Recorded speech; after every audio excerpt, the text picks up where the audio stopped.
they hint at the idea that he used to be a criminal, like he murdered someone. Oh, He shot before he someone. was part of Before he was part of the IMF. And so like they were threatening to use that against him if he doesn't follow through with the mission this time. And it's like, hang on, this is the 7th movie, and as a series, this is a bit late in the series to bring this up. Like, especially how many times he's gone rogue.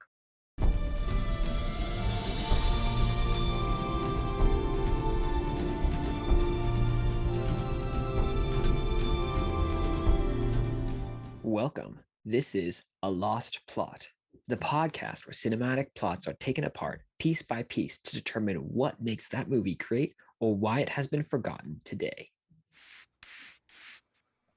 Here we are. Okay. Back again.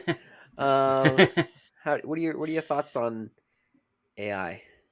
Well, that's an interesting question because what's his name? The guy Redeemer Bible Church, who started the writing group. Why am I blanking on his name? I don't know. Blank on his name. So no. Yeah. Big guy. Oh, crap. Big guy. I like a big guy. Nathan. Yeah. Nathan Bunny. Yeah, Nathan. No, I have no idea. Yeah. Yeah. No, because he's a software developer. Oh. He's a coder. Okay. And he's actually really interested in AI and some of that other stuff. And he's talked about it. And he's also pointed me to some things about that Elon Musk has said and some other things. And it's like, I have mixed opinions about AI. It can definitely be a tool. Yeah. It's definitely a tool that's going to be used. But can it gain sentience? I don't know if we can create something without that kind of sentience unless it was intentionally, well, it would almost have to be something demonic, like something like spiritual got involved. Or it would have to be intentionally designed to be destructive. Maybe. I think I don't know. I mean, if I agree AI with would have that to be first part or the second part. Because I don't know if you looked at there was that time where they've created AIs that were, I guess, interacting with each other and how that they quickly developed ways to hack into other systems and stuff like that to gain access. It all depends on what they're originally programmed to do, and then how far it seems like, at least in the sci-fi world, and it makes sense, I think, in a realistic thing. If you have a protocol and you're supposed to follow that protocol to the end, then a artificial intelligence that is able to figure out how to achieve that goal, no matter what other obstacles are put in its way, will find ways to overcome those other obstacles. Like, don't achieve this goal, try not to harm people in this way. Well, let's find a different way to harm people that helps us achieve that goal, right? There are things like that I think are very plausible ways of getting there. But no, I definitely think AI could achieve those things. Yeah. I think they could be programmed to accomplish like destructive things and like hacking and all that other stuff. I believe that it can, but as you said, it has to be programmed, like put in the base code for it to do that. Yeah. And like as a protocol, and which in that case, it's not really AI doing it; it's whoever programmed it, like whoever designed it, right? Sending it, and that's the exact premise. Which ultimately goes back to the human who made it. Yeah, to a certain degree. To a certain degree, yes. Which I mean, that's the whole point of this movie. So today, everyone, we are talking it's about. It's not a new concept. It's not a new concept at all. You watch Ex Machina, you watch any of these other movies, it's far out there. It's been out there for decades, but today we're reviewing it in a Mission Impossible movie. So here we are. Mission Impossible Dead Reckoning, Part 1. Released in 2023. It's an American spy film. It's written by Christopher McQuarrie and Eric Jenderson, directed by Christopher McQuarrie as well.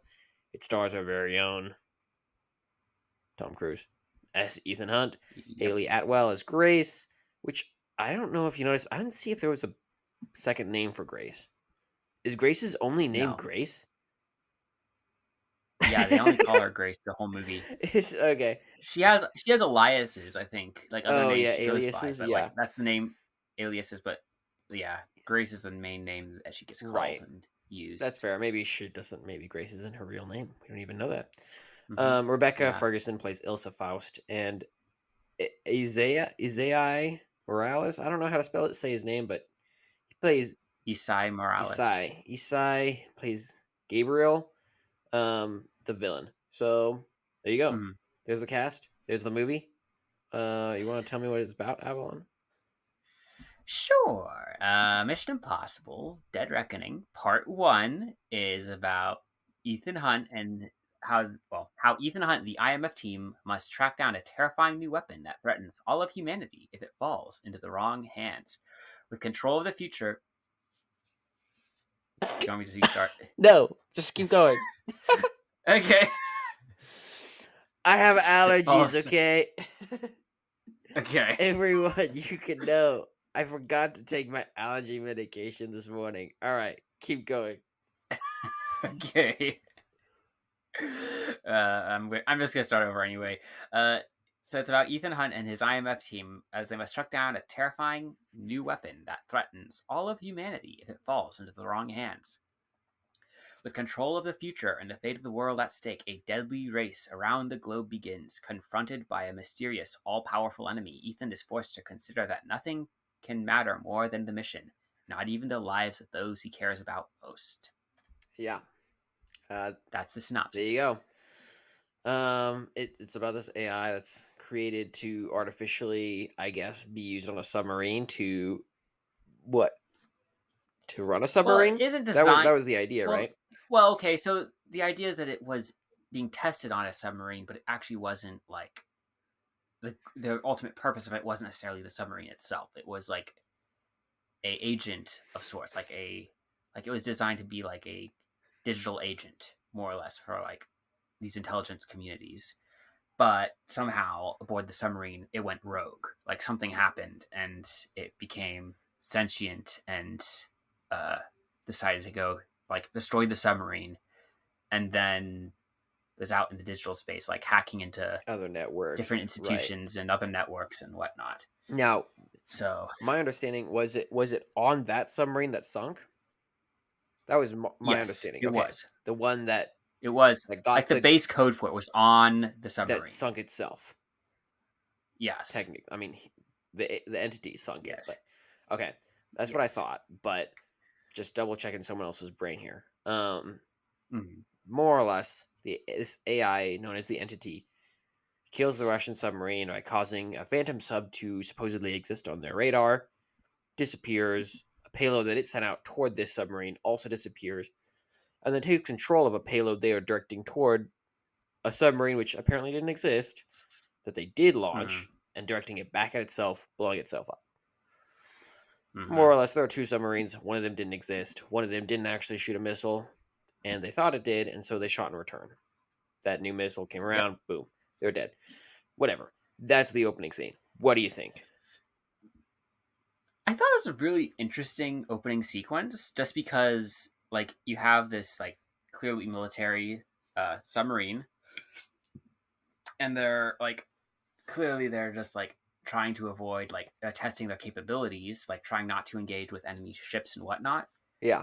But then they come across this submarine, which apparently like can see them, even though it's not supposed to, and it's matching movements and speed and everything. Yeah. It appears to fire on them, so they fire back, and then it turns out the missile they fired at them doesn't exist, and the submarine doesn't exist. So it's this really interesting, confusing opening. Like, what did we just see? What just happened? Yeah. Like, as an audience, you're like not sure because it's not clear this is an AI thing. Like, this is what's going on. Right.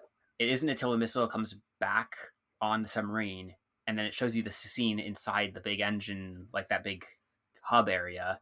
Like there's some activity on the monitor, like something is going on with their weapon. Right, exactly. That's like, okay, something is going on, is affecting the submarine from inside there. Yeah. No, and it's a classic Mission Impossible opener. Jumps right into the action, shows everything going on. Something bad goes on from the start. I mean, I think the Mission Impossible openers are great. 90% of the time, they are really good at just putting you right in there, telling you what you just need to know to get the movie started, and then boom, you're in it. Yeah. Also, I have to say, one of my few disappointments, which at the same time makes me excited for the next movie, is that they never got, spoiler alert, They never got back to the submarine in this Yes. movie, and I was so excited for a Mission Impossible submarine like scene. I was just like, all right, let's go. Let's see them like come down here in the darkness. I want to see the sharks coming at him. I Yeah. want to see the AI doing stuff in the water. Like, what is it gonna do? I don't know. I have no idea, but Okay. I was excited for that, and then that didn't happen. I was like, dang it. But next movie, we'll see. It could be awesome. Part 2. Yeah, exactly. So that was I my have a funny only thing to tell you after this podcast, but I'll have to tell you after the podcast. I love a good secret. So anyways, they move on. The thing that really compels Ethan Hunt into the action, because Ethan Hunt is always the protagonist that we want to see, is when he enters the area with Eugene Kittredge and all of the other heads of state, and basically puts them to sleep, and then is like, "Yo." Well, before that, there's the scene where it's like he's sent on a mission to find Ilsa Faust. Right. Like he's sent. I mean, it's a pretty desert. stereotypical sent on a mission you choose to accept. I guess you could say that is what compels him into the scene. I did take an issue with that opening scene for one reason, because this is When the he- 7th Mission Impossible Right. movie we've had, and this is not like, and obviously they make an issue of how in the past Ethan Hunt has gone rogue, Right. like he's gone against authority, and they bring up his past, like all of a sudden, like what they brought him out of, all of a sudden, at the beginning of this movie. And I was like, hang on, if this is his past, this is something that should have come up a few movies ago. You the mean second with... time he's gone rogue or something. Yeah, So I mean, you mean just with as a Gabriel, series or you standpoint, mean with what are you talking about exactly? well, because the idea is that they hint at the idea that he used to be a criminal, like he murdered someone. Oh, before he was part of... Yeah, before he was part of the IMF. And so, like, they were threatening to use that against him if he doesn't follow through with the mission this time. And it's like, hang on. Like, in my mind, I was like, hang on, this is the 7th movie, and as a series, this is a bit late in the series to bring this up. Like, especially how many times he's gone rogue. Right. There's a part of me that took issue with that, just from a series perspective. That's so interesting, because I think that you're not wrong 100%. But I did think it was kind of cool to see this whole new secret that you haven't seen yet after all of these movies. Yeah. That being said, that's true. I mean, I'm not against the idea of secrets like that, but I felt like that kind of secret, if you're going to use it in that way against him, that almost doesn't make sense. Right. Especially with what has happened before. Right. Well, and I guess I didn't take that initial impression as we're going to tell the world about this. It was more just like reminding you, because in their eyes, technically, he's already disavowed. He's already dead. It's not like they say he's technically an actor for the American government anyways, right? That's their whole stick with him. So my impression was not that he was going to try to blackmail him or something with it, but more along the lines of we're just letting you know that we saved you from this life, like to let you know the gravity of this situation. I don't think it was a super from like a compelling reason to get him involved. It didn't really seem that compelling. I would agree with that. I thought it was cool from a viewing standpoint, that it's like, oh my goodness, there's this whole new thing with Ethan Hunt. Cool. But you're absolutely right. From a storytelling standpoint, wasn't sure what they were trying to get out of reminding him about that. And the movie is like, this movie does call back to some of the other Mission Impossible movies at times. Of course. Like, there are a few characters and better. That, like, point number back 7. Yeah. So it's like, it's not like this is a new story or something, and I don't know. Like, it's almost like there's a discontinuity, like there's a break or a discontinuity between the movies with that. So, but that's okay. It's just a small thing. It's not a big thing. It's just...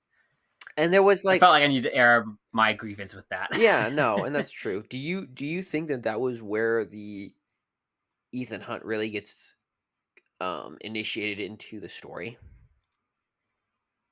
I would say yes, only because before he knows about the key, he doesn't understand. Like, he's like, because he's sort of blackmailed, and then he's like, you have to like find Ilsa, get the key, and then you have to bring the key to us. And it's like, no questions.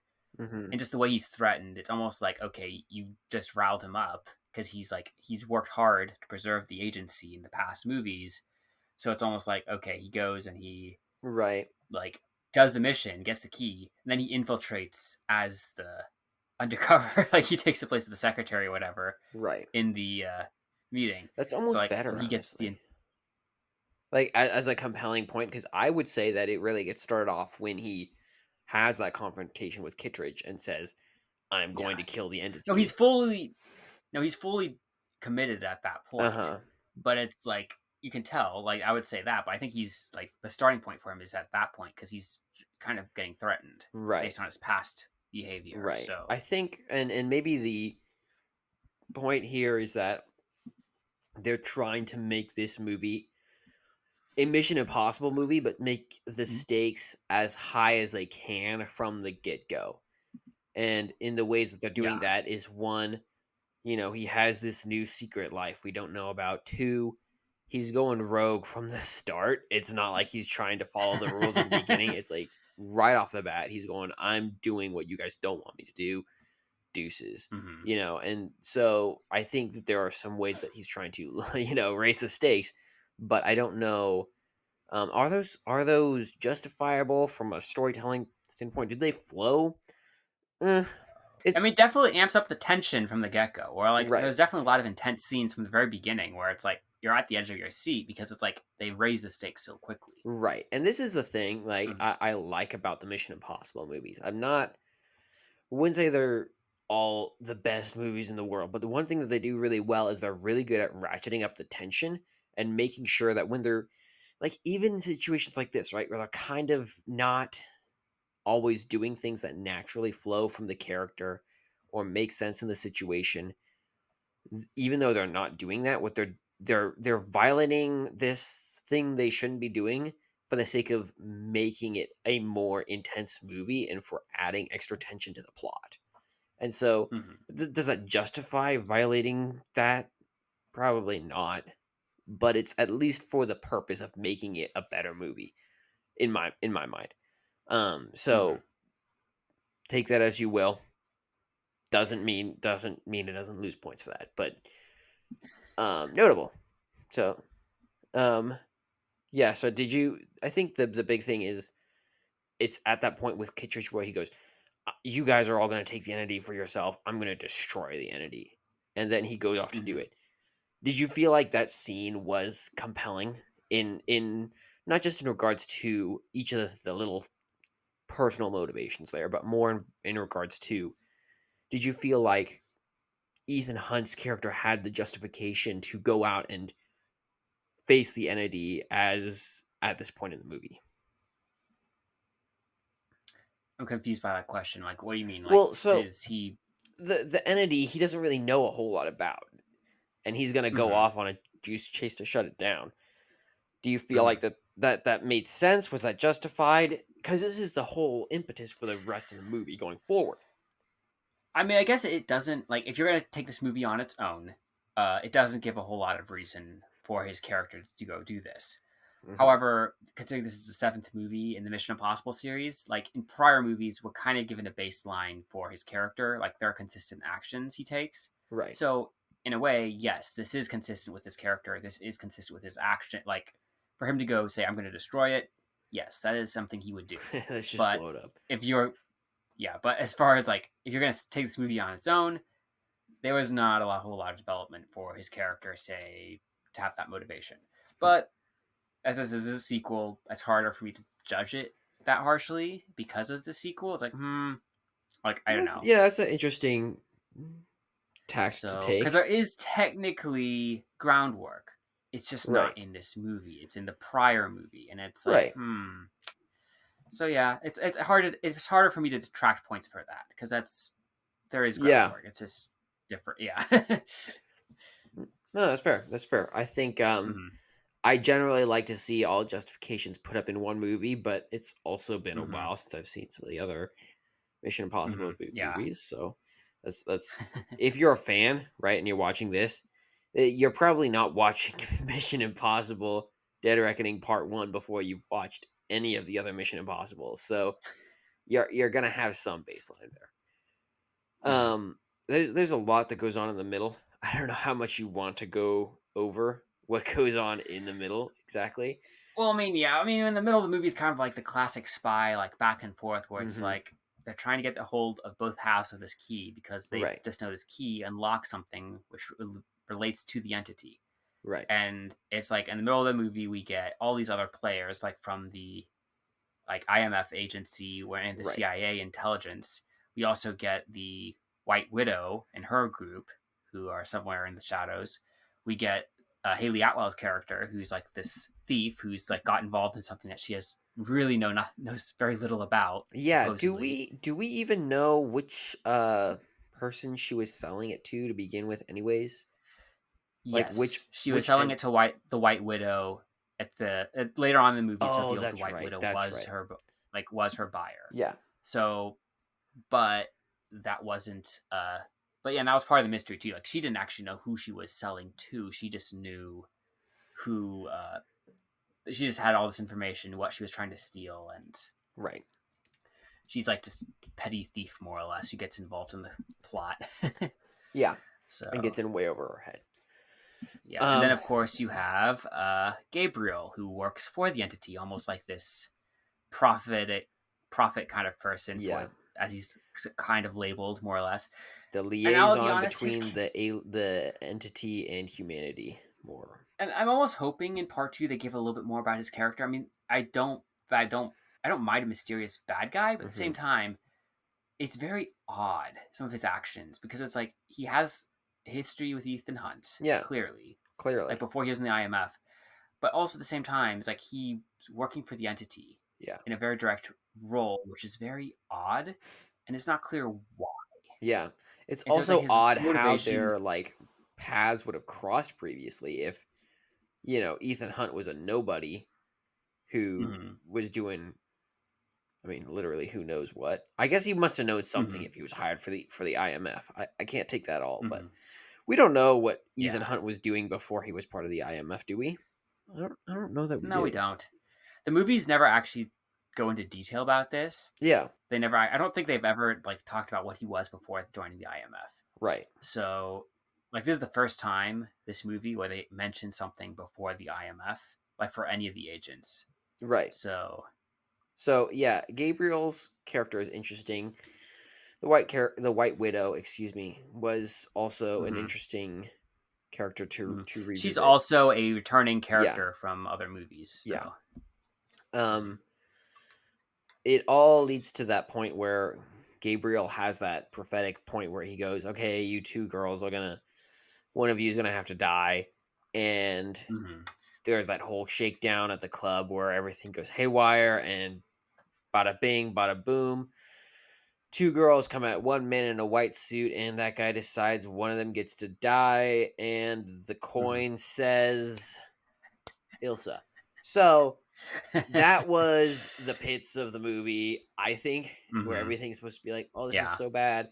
And clearly the entity's involved, so that was kind of crazy too and cool. I mean, honestly, expected him. I mean, I did appreciate, as far as this movie compares to other Mission Impossible movies, how the entity like predicted things. Like, made all these calculations, and it's like no matter what some of the characters would do, it was almost like fulfilling what the entity predicted. Right.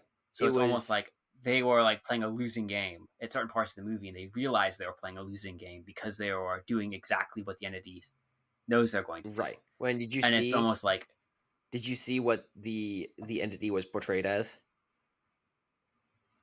It almost looked like an eye. Yeah, exactly, an eye, an all-seeing eye that would be over everything. So that was, I thought that was a nice touch, especially because he's using his algorithms to predict everything. And basically becoming a statistical prophet, saying these things are going to happen, and it's going to happen because of, well, he doesn't even say why. He just knows that it's going to be the case. And then when it comes about, it's like, oh my gosh, this is crazy, Sorry, but keep going. No, I just love when a movie does that well, and it's like there's like a hand at work where like the characters can't seem to get out of it. It's like it makes me think of the movie Eagle Eye, if you remember Yeah, that, I with do Shia remember LaBeouf. Eagle Eye. It's just like Great movie. that political thriller kind of. where it's like there is an AI like monitoring their every move, and like they feel like they have to keep moving whilst they're going to die. Right, exactly. And it's like it's one of those things where it's like you have some unknown entity controlling everything, all technology, and you can't get away from it. Yeah. So yeah. It makes for a very compelling, intense plot. So. Oh, absolutely. I will say. Well, what do you think of? What do you think of this part, like the climax of the movie? Other than the entity, which I agree, the entity is slowly developed throughout this, and he slowly gets more and more involved. Mm-hmm. And I love how he slowly becomes more and more of an entrenching figure. Done excellently. That aside, what were your thoughts? On the climax? No, not the climax. On the part with the Gabriel and the two women and Ethan Hunt trying to chase them down and stop them from fighting Gabriel. Yeah. I mean, it made for a very intense chase scene. I mean, every spy chase. I mean, every spy movie out there has like chase scenes of some sort. But yeah, like I mean, you have like the confrontation between Gabriel and Grace first, and it looks like she's going to die, but then Ilsa catches up, and then she and Gabriel fight with a slightly fight scene. The fight scene itself should have been better choreographed. Yeah, I'll just say that because as someone who's done some sword fighting, it was. I mean, here's the deal: like a sword fight, like a sword versus knife, it is possible for a knife wielder to win against a sword person. Like it is, but it's very difficult. Right. As someone who's practiced with swords before, I'll tell you that it is very difficult. And the way they portrayed it in the movie is not realistic at all. Well, yeah, it was very like fancy, and very fancy. There was a lot of times where you were like, "What? Why didn't they get stabbed then? Or why didn't he die then? Or whatever." Yeah, there was a lot of that. I will say that there was a lot of that. My bigger thing with it was just this was the part where Grace's character kind of went a little odd, wonky, in that she's very much into let's get what I can get out of this and let's dip. And in almost every scene before this, Grace has always just run away. That's all she did. And for some reason in this scene, she decides to pull out two knives and go at it with the guy in the white suit. Not really sure why she didn't just duck down another alley. So that, for starters, was the first thing that was like, okay, this is not consistent. That's a fair point. I didn't even think about that. That's actually a fair point. Well, it's just like your character. Well, yeah. Anyways, it doesn't make sense if you're, especially because she's such a big character in this movie, and she and Ilsa go along this other theme that Ethan Hunt is trying to deal with is, do you sacrifice your people for the sake of the mission? And for him, he says, I don't do that. And the counter to that is, you always do that. You all, especially the females, you always sacrifice the woman for the sake of your mission. And I actually thought that was kind of hilarious. But I mean, not in like a good way, but it's just like that was, it's kind of a thing. And then they just pointed out as part of the movie, like, this is what you do. I just thought that was kind of, I don't know if ironic's the right word, but something along those lines. It was funny, but maybe I just laughed at the wrong things. I don't know. But here we are. Anyways, I'm gonna move on now. They come to the climax. Gabriel and Ethan are fighting over the key. Well, like it's a whole thing on the train, right? And the whole like thing what's is, like they have to do buy the key on the train, do the whole transaction more or less, right? And it's like the whole setup, and then getting on the train, and then there's all the parties involved, and then it breaks into a fight, right? And that's the whole thing. There's the two key things here were, one, they needed to get both sides of the key, which I guess they had. So they're really all the widow had one of them till that point in the movie. And then that's when you're right. Grace gets it, and then You're she right. has both halves at that point. So they just had the other half, and they brought it. You're right. Okay, so they have to get the other half of the key is the one thing they had to do, and 2, they had to figure out what the key really did.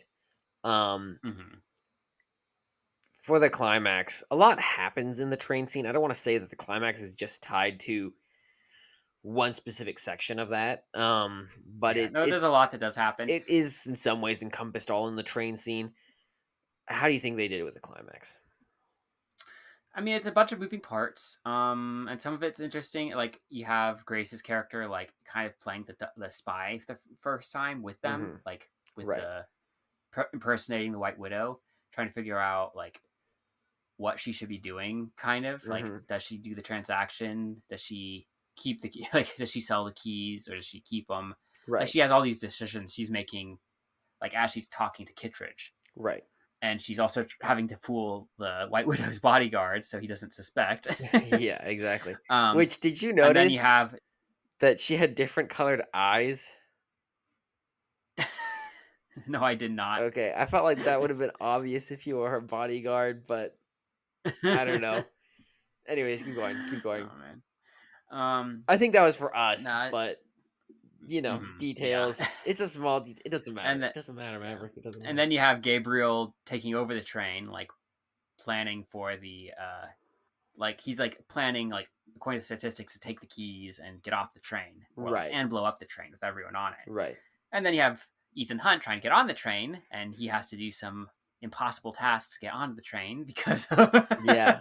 Though I did think it was funny, and this is just relating back to the sequels, like in prior movies, Ethan Hunt, all these like impossible tasks or whatever he does, like these big stunts, obviously that Tom Cruise did in real life or whatever, where it's just like every time he does it by himself in the movie, like this is the first time where what's his name, Benji, suggests the idea to Ethan Hunt. Oh, really? He's like, what? Yeah. But I thought was a kind of funny change of pace for this movie, where it's like, this is usually Ethan's department, and suddenly Benji comes up with the idea this time, and he's like, what? I also loved in that scene when Benji is like, you're freaking me out, I have a lot on my plate, and you're just looking like, you know, Ethan's the one that's gonna be throwing his life on the line here. Right? Well, that's Benji in all the movies. Where it's just like he's freaking out for little things, and it's just like, well, Ethan's risking his life on the line, doing something crazy. Yeah, no, Benji's character is I mean, obviously we know this, but he's excellent, great character. The climax, great, a lot of great things going for it. I thought that the switcheroo between them wasn't a bad idea. The blowing up the train wasn't a bad idea. The fight was okay. It was pretty decent. I do have to say, as far as the fight between Gabriel and Ethan, that had an excellent drive for it, because it's like they set Ethan's character up pretty well for that. Yeah. Where it's like he lost someone he cared about from prior movies, who died kind of in his arms, kind of, and he's like angry at Gabriel because of that. Yeah. So he kind of wants to kill Gabriel. He has like anger or emotion at him, but at the same time, he has to. So it's like he has to, like, what's his name? Luther. His friend's like, you have to keep him alive. We need him alive. You can't kill him. At the same time, you it's can't like, die either. Right. So it's like they're in this fight, and it's like neither of them can technically die. If this mission is to succeed, both of them have to live. Right. It's like, because if either of them die, the entity wins. Right. It's just, or like, at the very least, he needed to get that info from him. Yes. Yeah. So no, but yeah, it's just one of those. It was an interesting fight scene because it had some. It was like well set up to the point, like, okay, neither of these characters can die. Yeah. They need to both still live through this. Yeah. No, it was interesting to see that. I think the coolest don't want to sound like a psychopath here, but the coolest thing was that he was like willing to sacrifice the mission to kill this guy, because there was a sense in which Gabriel was relying on that, and you could tell that he knew the statistics and knew that basically in order for Ethan to win, he had to keep him alive. And there's that moment where he's got the knife, right? And he's trying to shove it down his neck. And Gabriel's like, you can't kill me. I'm the only one who knows the answer to this, blah, blah, blah. And then he's just like, screw it. And he's going to do it anyways. You're just like, oh, wow. Like, just how angry Ethan is over all of the stuff that Gabriel's done. And Gabriel starts to freak out like, holy crap, I'm going to die. This failsafe didn't work, that I thought that was an excellent scene. 100%. Yes. Which it's interesting too to see the protagonist like give in to their desires, kind of like Frodo throwing in the Mount Doom, except he doesn't. He keeps it, there you go, your Lord of the Rings bit, everyone. The important point is that it's very interesting to see them go toward this area where you're like, you really shouldn't be doing that, but then they do it anyways just because they have this strong motivation driving them, whether it's revenge, whether it's some sort of passion or some sort of addiction or whatever it is that gets them going the way at the exact time that they shouldn't be going the wrong direction. They go in the wrong direction. Excellent plot point. The train crash was a cool scene. I also want to note that the train, each piece, it's interesting because it's so hard when you have a long action scene to keep it like the story's moving forward, right? And so that's always the struggle, is how can you keep the story moving forward while still keeping this action going and not getting it repetitive, right? That's the problem with Iron Man 3. That's a problem with, anyone who watches a lot of animes, I hear, are like that. But in this movie, I thought they did pretty good with having different cars on the train, having different things going on, and the train was also slowly slowing down. And so you could tell that it was getting closer and closer to stop. I felt like by the third one or whatever it was, it started to feel slightly repetitive, but they did pretty good at keeping it compelling throughout the whole thing. Yeah. You seem to disagree. I'm getting the impression you disagree. No. No, I don't disagree, actually. I just, I'll be honest, like, I feel like a lot of media I'm watching is like, trains are coming up a lot in my stuff I'm watching. I don't know why. It just is like, this is the first. Nice. So I did appreciate how it just like, it was a slow gradual stop, and they have to like go through each car like as it's like falling from the train, and each car kind of has its own dangers. Yeah, more or less. So, but yeah, it's no, it was well done. I'm actually curious how much of that was shot live, and how much of it was like done in the studio. The like, train scene? Oh, I hope it was done in a studio. That was well, considering how many stunts are done live with these Mission Impossible movies, it's like I wonder. Like, I haven't actually seen much behind the scenes on this movie, and I know obviously the cliff jump thing with the motorcycle was real, but the scene of the train, like, how much of this was done? Like, even with a big set, you have a big train set thing hanging or something. I don't know. I will say this: I don't think they had the grand piano actually hanging from a little.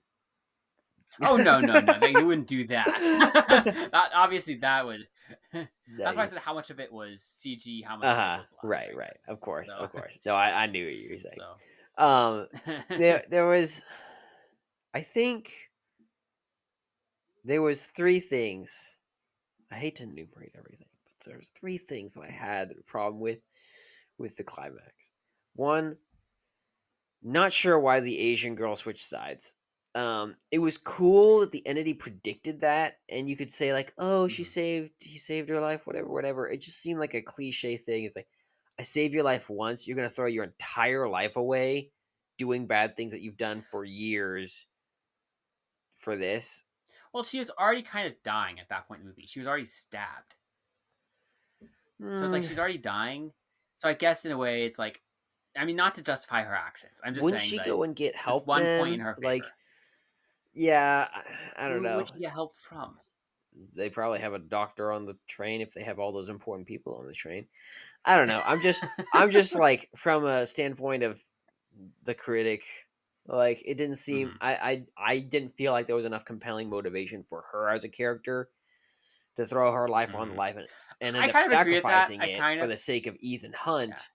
who literally uses her 100% uses her. Like at the end of the movie, she's dying, and all he's like is, "Where is the sub?" you know.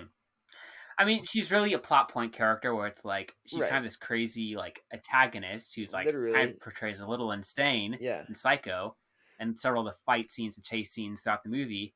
All of a sudden, she gets in this fight with Ethan. He has the opportunity to kill her, but he doesn't. Instead, he just like proves that he could have killed her, but he doesn't. Right.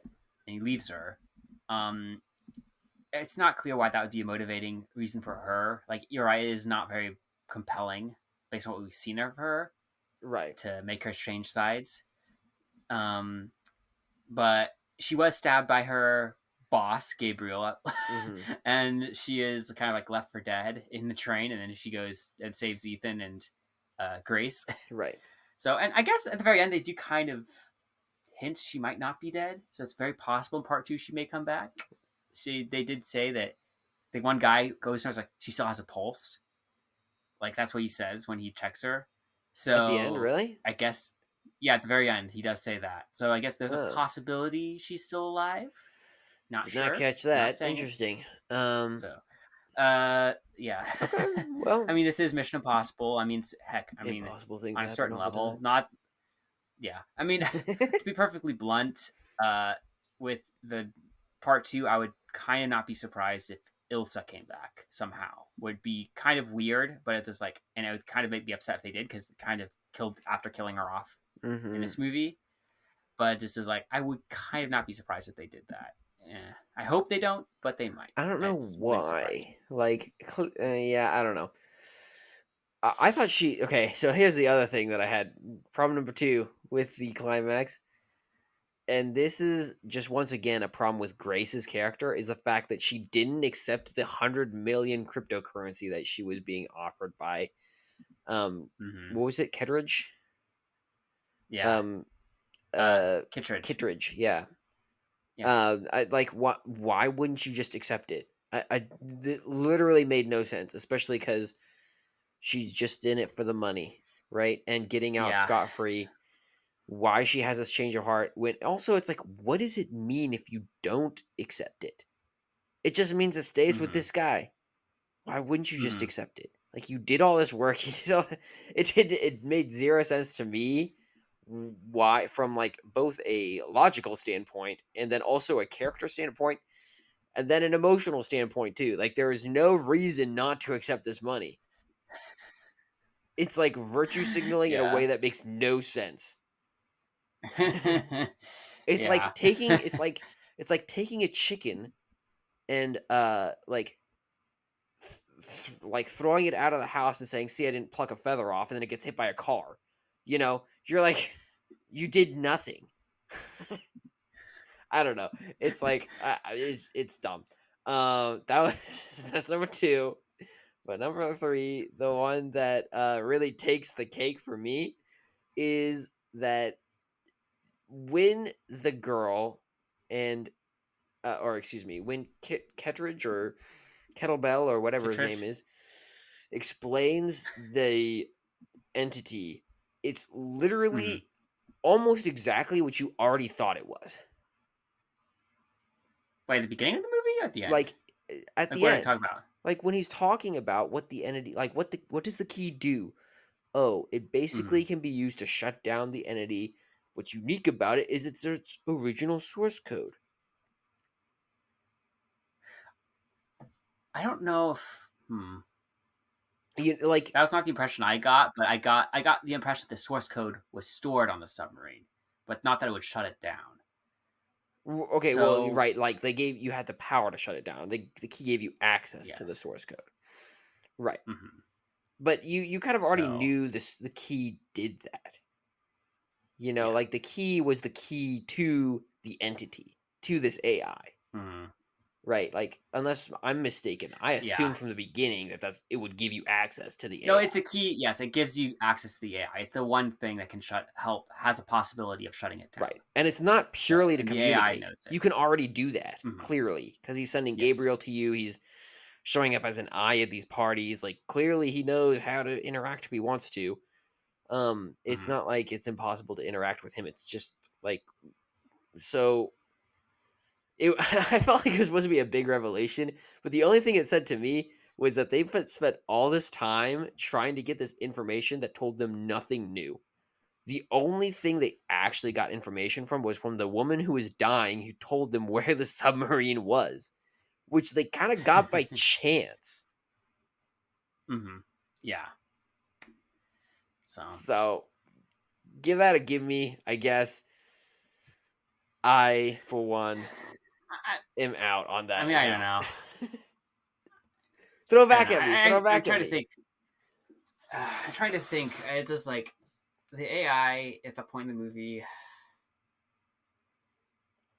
I mean, as the audience, we know some of it, definitely. Like some of this information has come to us. I'm trying to remember how much of it did they know at that point in the movie. Like, did Ethan as Ethan Hunt, right? So how much of the meeting did he hear? Because there's as you said, there's a lot that happens in this movie, and it's not all the information is not shown to Ethan Hunt and his team all at once. Right. It's like his information the audience is given about different characters in different places at different times, but it's not always. So it's like, I don't know if Ethan actually knew some of that information before the train scene. Right. So it's like, the idea is so it's like I think some of it may have been new for him. Interesting. So it might have been the way how they get the information. So yeah, but I mean, I don't know. Interesting. I mean, this movie is there's a lot that happens, and it's like, and there's some things that are a little confusing. So it's like, I think you would have to watch it again, right, just to clarify some of the points. And I'd have to look back because I know he asks Kittredge some questions before he goes out to say, "I'm going to shut it down," about the key and all of that and what it does. And Kittredge explains some things to him at that point. I'd have to look back exactly. My impression was that, and here's another thing, is like, if you want us to be surprised about it, you might as well keep it a secret from us too. Like, what are we doing? So from a storytelling technique, you have the elements there, just reveal them at a different time in the movie. Don't reveal to us what the key does until that point in the train, and that'll be a bigger revelation to us, especially because one thing that was interesting was that the entity is afraid of Ethan Hunt, right? Yes. And so that's a compelling like side bit. Okay, so this is one unpredictable factor in the algorithm that they can't figure out. That fear is fully materialized if you realize later in the movie that it's because this key can help access the source code of the entity and shut it down. I think that would have been a better payoff at the climax. It probably would be. It actually probably would have been if they'd kept that a secret till that point. Yeah, I think that it's one of those things that from a storytelling perspective, you just have to figure out what information you reveal. And like, and I don't know, how long could you hold the mystery of what the key does from the audience? Right. Like, before they lose interest, like, why are we still pursuing this key? Like, what's the deal here? That's true. So, like, you kind of have to drop enough information to keep the audience interested, but at the same time, you don't want to give them too much information. Right. I agree, they probably could have given less, but I don't know how much less they should have given. Right. And that's another thing, too. It's like, how much of this, because this is a very action-heavy movie, right? That's the nature of a Mission Impossible movie. So the plot line you have to be concise with, you have to be quick with. At what point do you start to lose the audience where you don't have enough plot? Not 100% clear if there is a bright line for that, because it's going to depend from movie to movie. But yeah, that's like a fair point.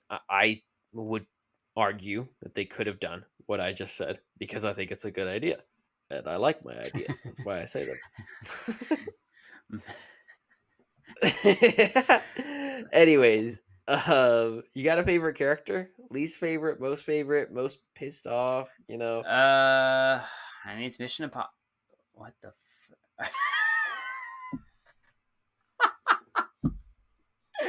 I'm sorry. I just looked at the cast list on IMDb and I just realized a certain actor was in this movie that I didn't know was in this movie.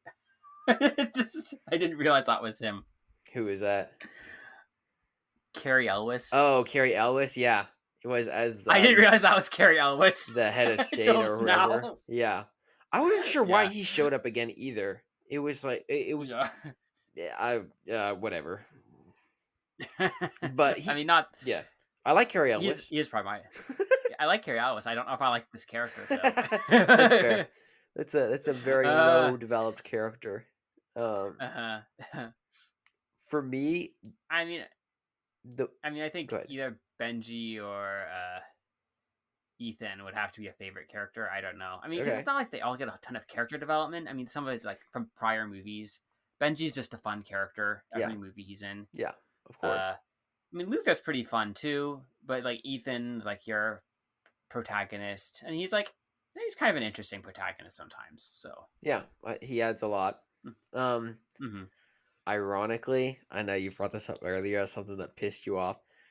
One of my favorite characters in the movie was Gabriel.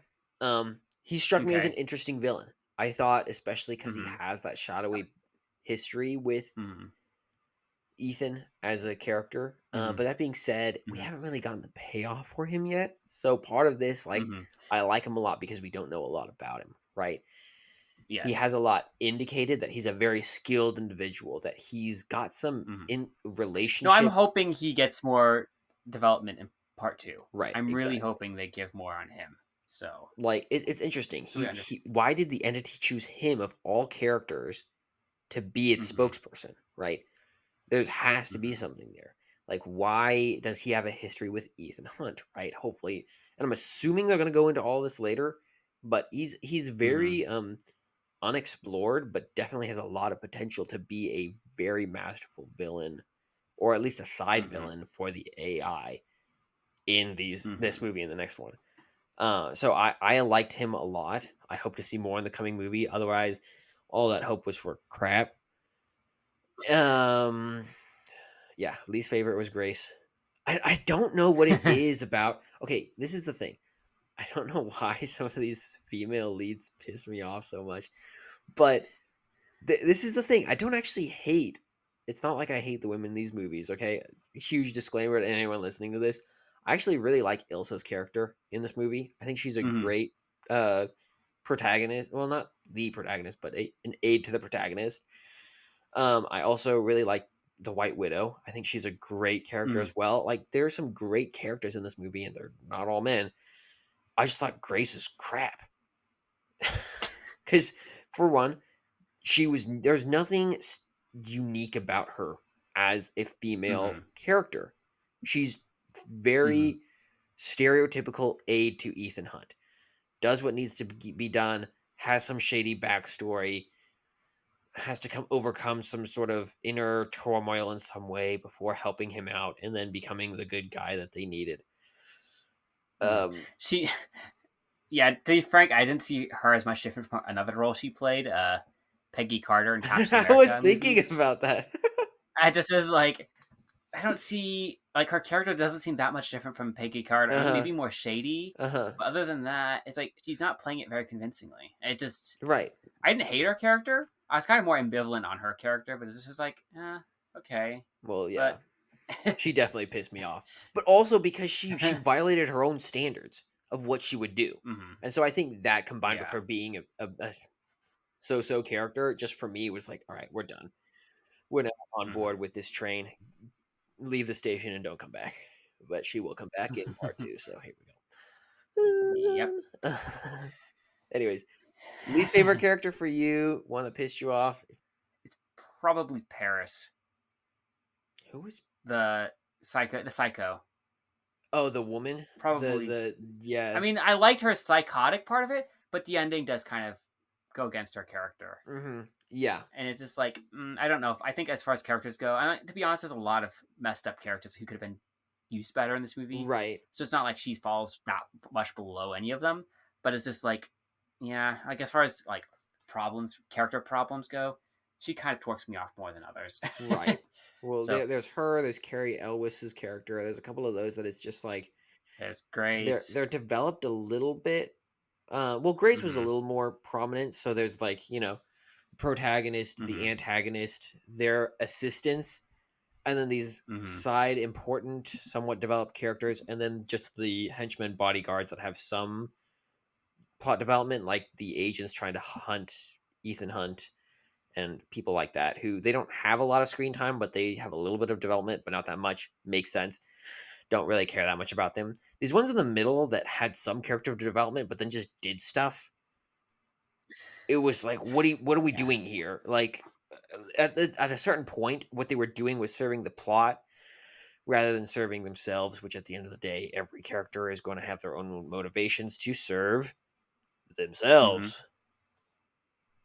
Yeah. And here we are. Themes. What did you have any themes you saw in this movie you loved? Any themes you saw in this movie you thought you hated? I mean, it's on a certain level. I mean, there is something where Ethan is right. Like his whole idea of like no one should be like given too much power, more or less. Mm-hmm. Where it's like there's an aspect where power corrupts, Right. And I think Ethan recognizes that early on in the movie, and he's against giving more power to individuals and governments. Yeah. And I think that's an interesting theme, especially in a spy movie where it's like which is like almost like taking like using power in the shadows or something. I don't know. It's like you're kind of it's like hidden power or something. Yeah. So it's an interesting dynamic seeing him like no one should have that much power. Like he's definitely for the side of peace and for individuals and for life and such, but it's just like it's like he's against like governments and such, like getting this entity which could give them unlimited power against their own populace and against other nations. And it's like interesting. It was just an interesting theme and like motivation throughout the movie, I guess. Right.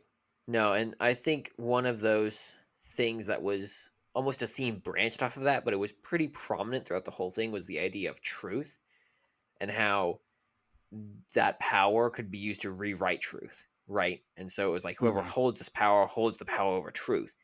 And it was really interesting to compare that with just the power of this AI and the all-seeing eye of the AI and all these other things. It's like, okay, well, what is true? Well, we can rewrite what the truth is and all these different things. It was a very interesting theme and concept to explore. Unfortunately, they didn't really explore it that much. They just kind of talked about it, but they didn't really discuss other than truth can be rewritten by those with power. And then Ethan's like, no, end scene on that theme, So I think it was underused, but a great theme to explore. Other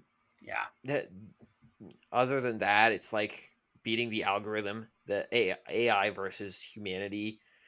Always love to see that. I think it's always an interesting discussion to have. The only other two I saw was fear. I thought fear was an interesting theme in regards to the fears that Ethan had, but on the flip side, the fear of the AI, which kind of goes along with technology versus humanity. But I thought that was interesting to see, like, what would fear look like from an algorithm's perspective? And that came in the form of unpredictability, right? So I thought that was just kind of interesting. Hope to see more of that in the next one, but we'll see. And then, of course, what we talked about before, but this idea of beating destiny. Can Ethan Hunt escape his fate? And his fate is killing all the women that enter his life. It's not a great technically theme. Not all of them. His wife there. from the third movie is still technically alive. Yeah. Okay. Yeah. I guess. But yeah. But yeah. Anyways, those were the themes I saw in there. I thought they were interesting. I thought they added to the movie. I love when they have a good theme in there, a good moral, a good idea or value that they're throwing out there. Just make sure you pay off on them. Rating. What do you think? What do you want to give it? Let's throw it out there.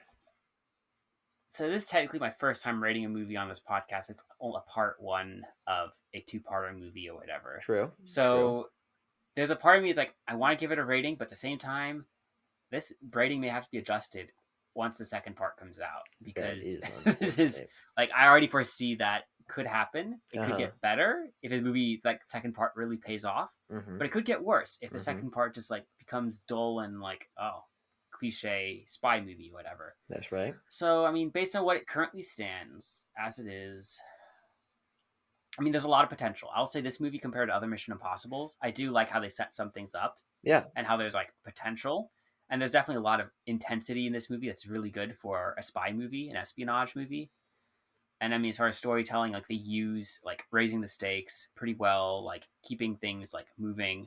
Right. And just like establishing like key characters' motivations, like Ethan Hunt and like some of his friends, like it's like some of their motivations are clearly defined. Right. Not everyone. Right. And they could have done better with that. But some like where they do work on the development like of the motive, it works very well.